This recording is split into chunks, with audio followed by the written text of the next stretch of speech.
asked Deanna how long it takes for the sand to go all the way through this. And then Deanna reminded me what this is called.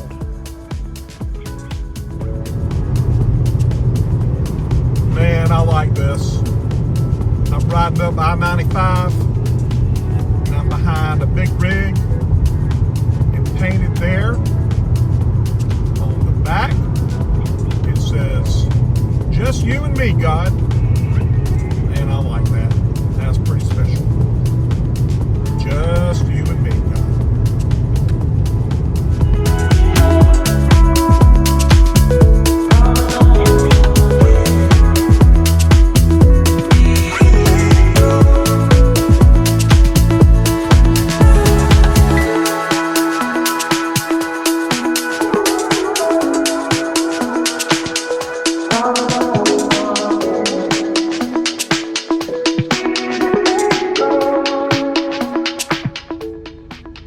Okay, confession time. Every time I see one of these things, I start wondering, what would it be like to go under that? What if I just drove right under that? Okay, just so there's no confusion, I have not done that. And I am not doing that, and I will not do that. And I would encourage you not to do that. But I will be honest with you, every time I see one of these, I start thinking, I wonder if I could make that happen. The things that we think about but do not do. Okay, well, we're moving. All right.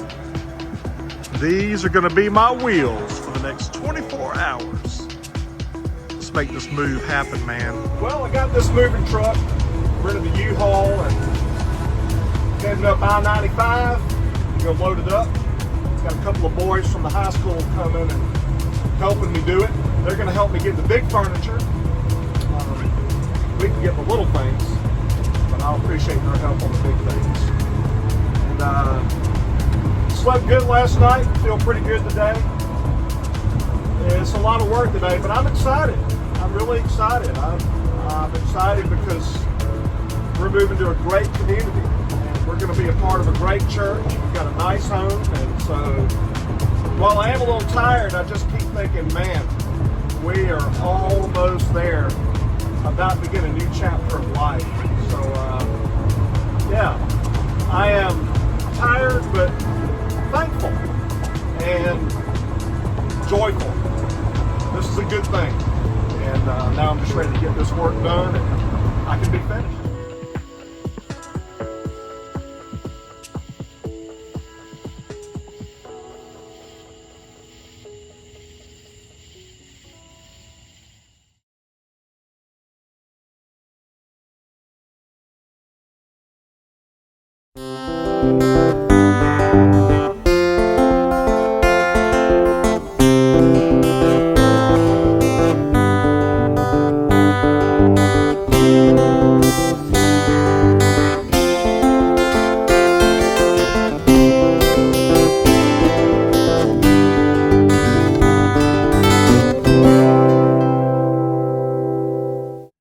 Hey everybody, David here, and welcome to the DaveCast, episode 9, which I have entitled, A Debt of Service.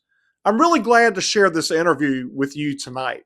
Years ago, I went down to Honduras on a mission trip, and I met a guy by the name of Winston King. We all called him Tab, and that's probably how some of you know him as well. But Winston and I struck up a friendship, and then for years we didn't get to see each other. But recently we were finally able to sit down and talk. And man, it was a great talk. We talked about life. We talked about anesthesia. And we talked about this thing that he calls a debt of service. I love that phrase. I think I'm now claiming that for my own life as well.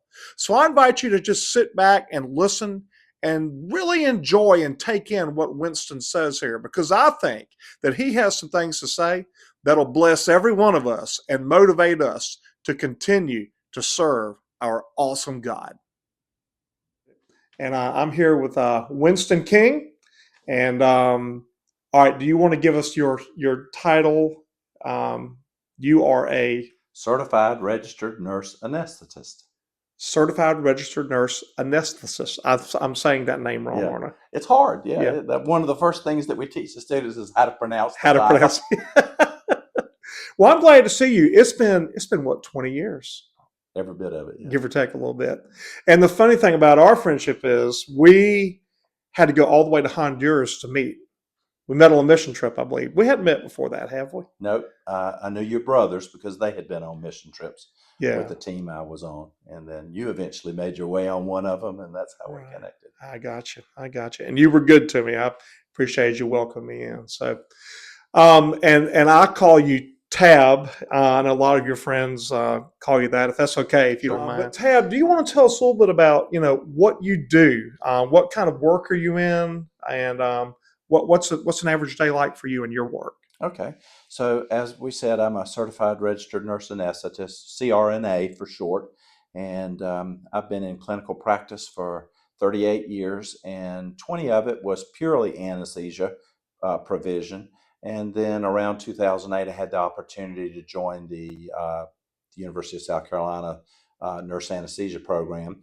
And so I got involved. I had been teaching students in the operating room clinically for a while. And then when the opportunity to be formally involved with the program as a faculty member, I took advantage of that opportunity. So for about 15 years now, I've been in the anesthesia program as a faculty member. I've held various roles in that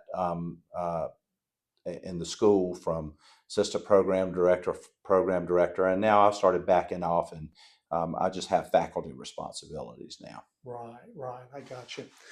And so for those who are wondering, no, this is not a real person here. Do you want to kind of explain a little bit about what room we're in, and sort of what this is all for? I'm sure they're going to wonder, what is this? Yep. So this is a simulated operating room where we bring students after they've had some classroom instruction. Now, nurse anesthetists begin the program with clinical experience. They're ICU nurses who are at the top of their field in ICUs. Our program attracts them from all over the country. And so they come in well experienced in clinical nursing care of intensive uh, acutely ill patients. And so we spend some time with them in the classroom, going through some of the basics of anesthesia, and then before they go into the operating room and have a chance to start practicing with patients, we bring them into the simulation lab to help them with processes and routines and skills, and just to get them one step closer and one step less intimidated when they get to the operating room. Right. So simulation room is sort of a room to practice this Exactly. before you get into the real thing. Yep. So, And and so mannequins have varying capabilities. We're able to put vital signs through a computer up on a screen so that we can see blood pressure, heart rate, respiratory rate, oxygen saturation, all those things that are key that we are looking at. And we're able to do that and simulate the administration of anesthesia and its effect on vital signs. And so it's pretty cool now that the computer technology is involved, where we can do that. It makes simulation much higher in terms of fidelity. yeah, yeah. What does it mean to work with anesthesia? Sure. So if you have to have a surgical procedure, oftentimes it involves entering a body cavity or entering into the skin. And so skin has nerve endings, and that would hurt if you were to have have it done without anesthesia. And so anesthesia was developed to make surgery tolerable. And so anesthesia is basically accomplished by two ways, the modern anesthesia.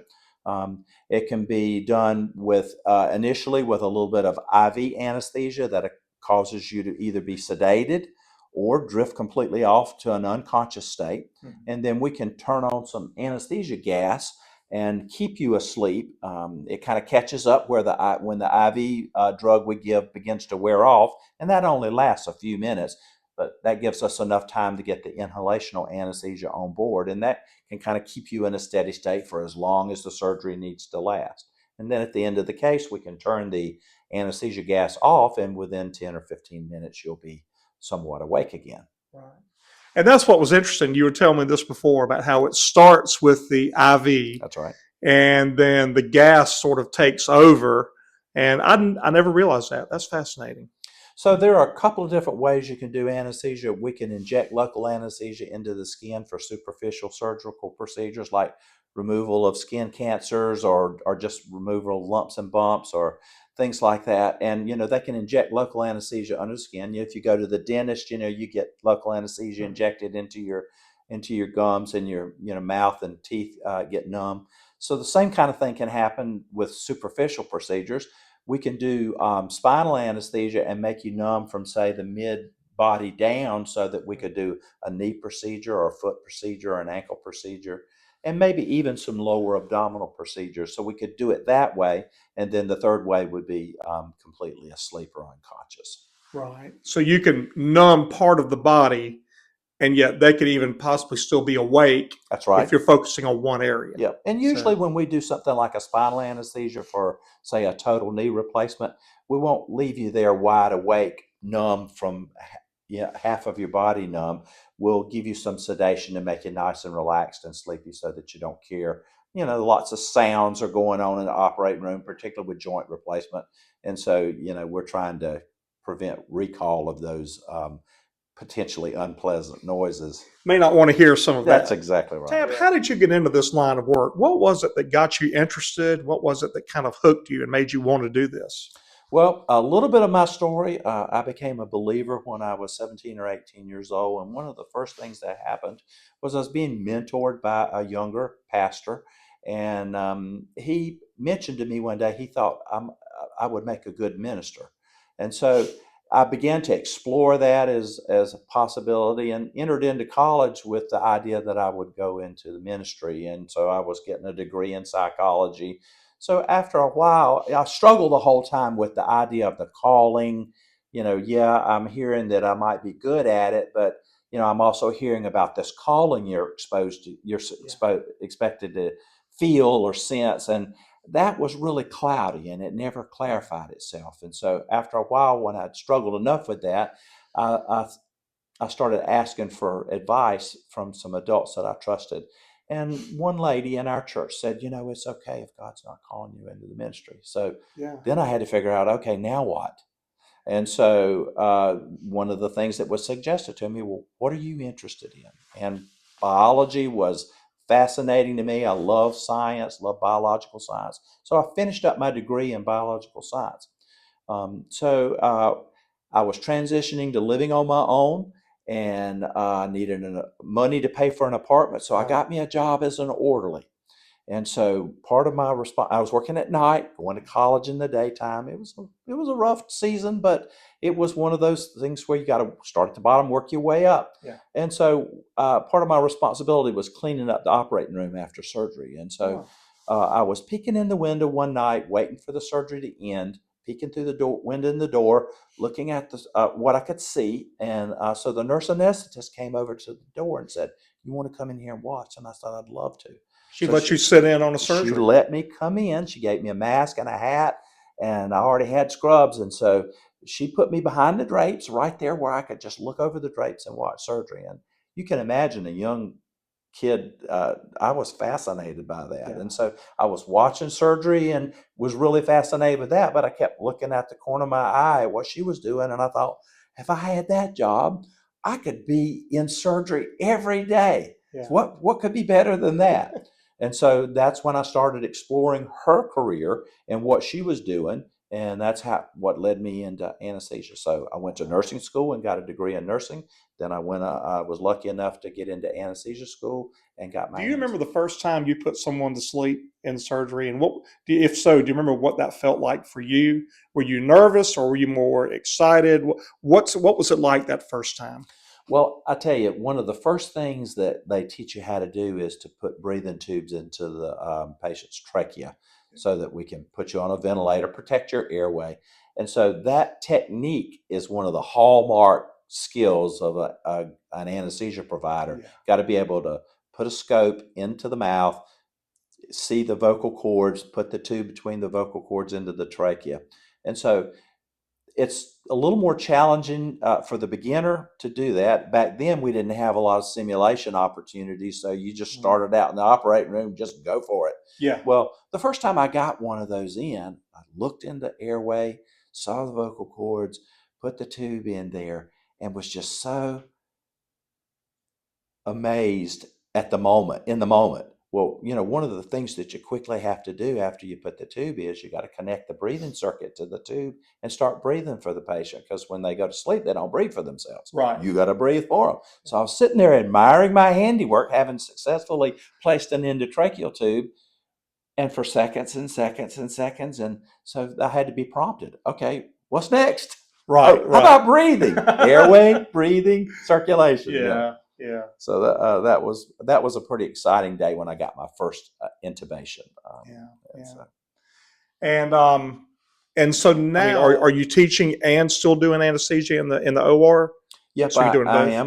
am. I do 1 day a week now clinically in the operating room, and a lot of that time I'm spending supervising students. Yeah. And so um, our program just feels like it's so important that you can't remain isolated away from the clinical area, that in order to be able to teach and have relevance in the classroom, you got to be in the operating room, because things change so regularly, techniques change. And so you got to be on top of that. And so having relevant current experience matters in the classroom. And so we've all committed ourselves to working in the operating room and teaching. My full-time job is a faculty member, teaching classes and helping with school administration. But the clinical is kind of extra, and it matters. And I'm glad I get to do it, because first love is working with students in the operating room. So I get real joy out of that. Yeah, I would think so. Well, one of the things I was thinking about you was, some people have a gift and they just do it for themselves and their own benefit. But the thing I've admired about you is you have taken your God-given abilities and used them to bless other people. And, number one, I know you're using as far as education. You're teaching this next generation of people that are coming up and doing this. And then the other thing I've noticed is you've taken this onto the mission field and have used that. Can you talk a little bit about how you've taken your ability and put it to work in missions? Because that's really the world you and I met, was through Baptist Medical Dental Missions International. So what opportunities has God given you on the missions field to use your abilities?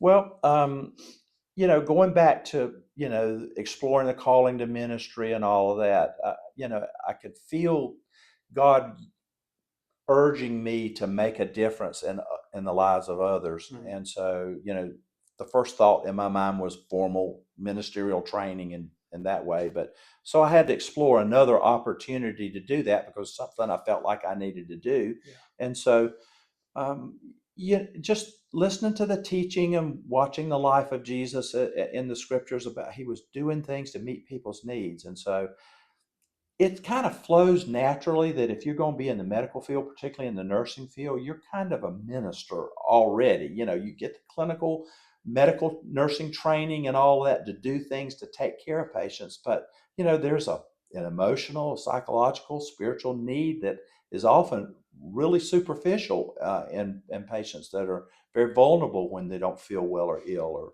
or, facing life-threatening situations. And so I very quickly picked up on the fact that I needed to be that. Anybody can be a provider, but it really needed, if you want to reach the fullness of the human experience, you got to be able to meet people's needs. You got spiritual needs, emotional needs, psychological needs, or else maybe the medical is not as effective. And so from the spiritual side, I got the opportunity to go on a mission trip. And so I went that first time, and I thought, and we were doing medical clinics. So I was kind of a little bit outside of my original training, specialized in anesthesia, but we were doing medical clinics, and I thought that was really cool. And so for years, we went on these village brigades where we would go to small villages and hold medical clinics for people who don't have access to medical care. This was in Honduras. And so I did that for a number of years. And that's where you and I connected, because it was medical and evangelistic. And we did all kinds of things. Back then, I was doing construction. Sometimes I'd work in the medical clinic. Sometimes I'd do construction. But that was very fulfilling to be able to go on volunteer mission trips.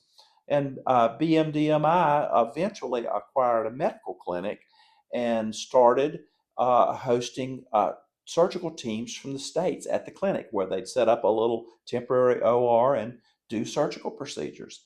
And so it evolved into the development of a little 4 operating room surgical suite on that campus.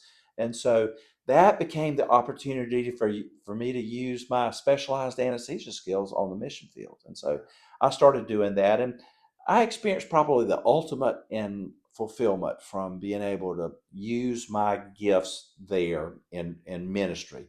The best of who I am professionally and the opportunity to be spiritual, and that be one of the primary reasons why we're doing what we're doing. Winning the right to be heard through surgery and anesthesia. Yeah. And so it just made perfect. It made perfect sense. It fit well. And one of the things I'm most proud of is I've always been the kind of guy that, yeah, never have been satisfied doing it. I want somebody to do it with me. So I've invited a bunch of people through the years, and most would say, yeah, that'd be great. I'd like to do that sometime. But several people have come along with me. And to see them experience that for the first time is always a real joy. It adds another layer of fulfillment that you can get somebody else there, help them have that experience, watch them have that experience of high level, intimate kind of ministry going on. And so I started, when I was program director, I started taking a student with me every time I went. And so now anesthesia students at the end of the year, there's been about 20 of them through the years that have been able to accompany me to Honduras to do surgery. Wow. And so students from this school. That's right. Go down there with you. Yeah. Wow. So that's probably the cherry on top of the cake for me, is to be able to take them down there, let them see what ministry is really like, and to emphasize the fact that, yeah, we have a specialized skill, and no, they're not always conscious to experience the comfort side of who we are and what we do for them. But there's a few minutes before they go to sleep that where you have the opportunity to make an impact, whether it's a hand on the shoulder or grabbing somebody's hand and say, you know what, this is a frightening journey, but I'm going to be here with you on it. You're not going to be alone, and I'm going to watch over you, and I'm going to treat you like family. And so I'm going to be as interested in your well-being and outcome as it would if it was my mom or my dad or my child. And so that's the way I've tried to do it, and that's the way I try to tell students how to do it. Is you treat everybody like their family. You'll do the right thing every time then. Right. Neat. So God has really opened some doors. I mean, obviously you're using your physical abilities, but you've also been able to minister to the soul. Because I'm sure in that moment, I mean, that person is nervous and they don't know you and you're from another country. So I'm sure God has used you to bring some peace and comfort to them. Well, I think probably a day is probably most fulfilling when you know you've had a moment to make a spiritual difference in somebody's life. If it's just nothing but a simple word of encouragement, and sometimes you sense the need that people are open to spiritual things, and you say, "Hey, can I have a word of prayer for us, all of us, before we go back?" And I've done that some. Now it's really easy to do that on the mission field when that's your primary, objective is to win the right to be heard. So everything we're doing, we're praying with the patients and talking to them about our faith, encouraging them to have a faith experience. And we're a little bit less likely to do that in the States. But whenever I sense the need to do it, I do it. So probably not enough, but it's one of those things where when you're there's always a little voice that's prompting you, and too oftentimes we're either too busy or too preoccupied to hear that voice prompting you to, in this moment, to make a difference in somebody's life. You never know what that means. Oftentimes it's probably far deeper than we can ever imagine. And so I try to listen. I'm not perfect at it, but when I hear that voice, I act on it now. I've got enough experience doing it that I know that it's what needs to happen, and I know that it matters. Your story reminds me, when I was younger, when I started feeling God's call to be a pastor, the phrase that I would use at the time was, well, I think God's called me to the ministry. But what I'm realizing more and more as I get older is we're all called to ministry. And it doesn't have to be a pastor, just like what you were saying earlier. And so I think your story reminds us all that life can be ministry, no matter who we are, where we are, what we're doing. If we can use it for the glory of God and the blessing of our fellow man, it's ministry. So I'm glad that God has given you this ability, and thanks for using your ability to bless a lot of people. So, Well, he was good. He was good to me. He took the ruins that I had made of my life and set me back on solid ground. And so I feel like I owe him a debt of service. Because I appreciate what he did for me. And life is about giving back. yeah, And we're at our best when we're giving back. Everybody benefits when we give to each other. And on a spiritual level, you know, service is what it's all about. yeah, It's faith and works. That's that whole mix, and it needs to be both. yeah. A debt of service. I like that. That's good. That's good. Tab, thank you for this. This was really good, and I'm so grateful. I'm kind of blown away. This is a totally different world to me. But thank you for what you do, and thanks for taking a few moments to share with us today. Happy to be a part of it. Thanks for inviting me. Yeah. God bless you, brother. Thank you, man. Appreciate you. Man, I love Tab's phrase, don't you? A debt of service. It's a really great phrase, and it's a really great way to live. I mean, God has given us so much. He has given us his son, Jesus. He has given us forgiveness of our sins. He has given us salvation for our souls, and he's given us countless other blessings that we get to experience every day of our life. And we can do exactly what Tab has done out of gratitude and love with a joyful heart. We can spend every day living out a debt of service to our God. We can serve him by blessing other people with our own talents and abilities and opportunities. Each of us, wherever we are, with whatever we have, we can use that to bless other people and make life better for our fellow man. I appreciate Tab reminding us of that. I love that phrase, a debt of service. And may we all claim that, and may we live our lives by that. Hey, I want to thank you for watching the DaveCast tonight. I hope you'll tell your family and your friends about this. I hope you'll share this on social media pages and get the word out there. Let people know we're putting out new material every Sunday night. And we really believe that this show can be one of many shows out there that can really make a positive impact on people's lives. Anyway, thanks for tuning in. Keep looking up, keep pushing forward, and stay awesome.